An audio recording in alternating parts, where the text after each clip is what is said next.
Proiektuaren izena sare sozialen arriskuei planto deitzen da. Jarraian azalduko dut zertan den proiektu hori.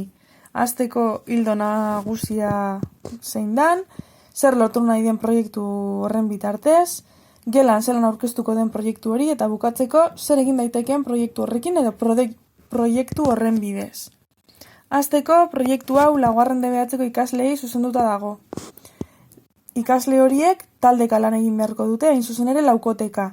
Eta azken produktu gisa, edo azken ekoizpen gisa, laburmetraia bat sortzea eskatuko zaie. Non, sare sozialetan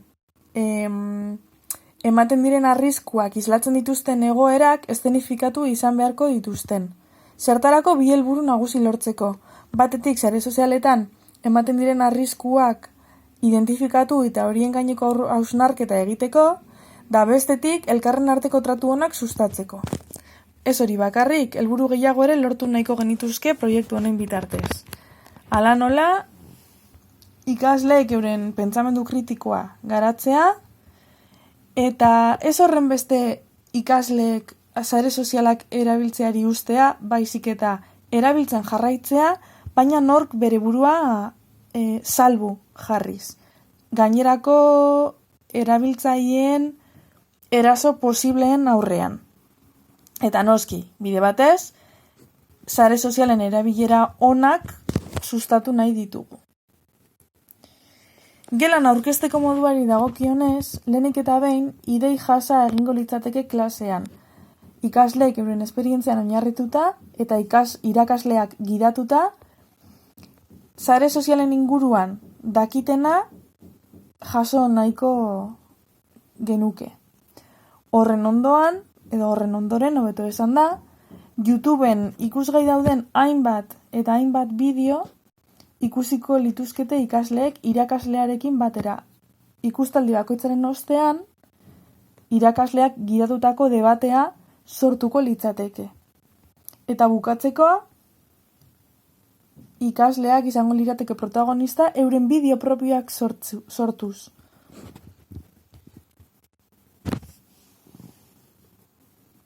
Bukatzeko proiektuarekin egin daitezkeen ekintzen inguruan,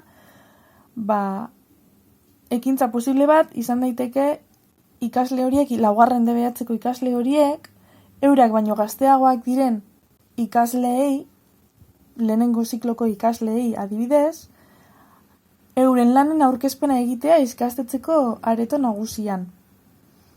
Eta bide batez, jarduera hau izan liteke abia puntua DBH-ko lehenengo zikloko ikasleek gaia jorratu dezaten euren geletan.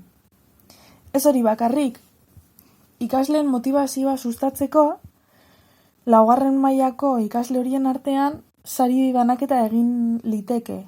Ikasleek koebaluazioaren bidez aukeratuko lukete zeintzuk izan diren bideorik onenak eta horiek jasoko lituzkete behar beste sari.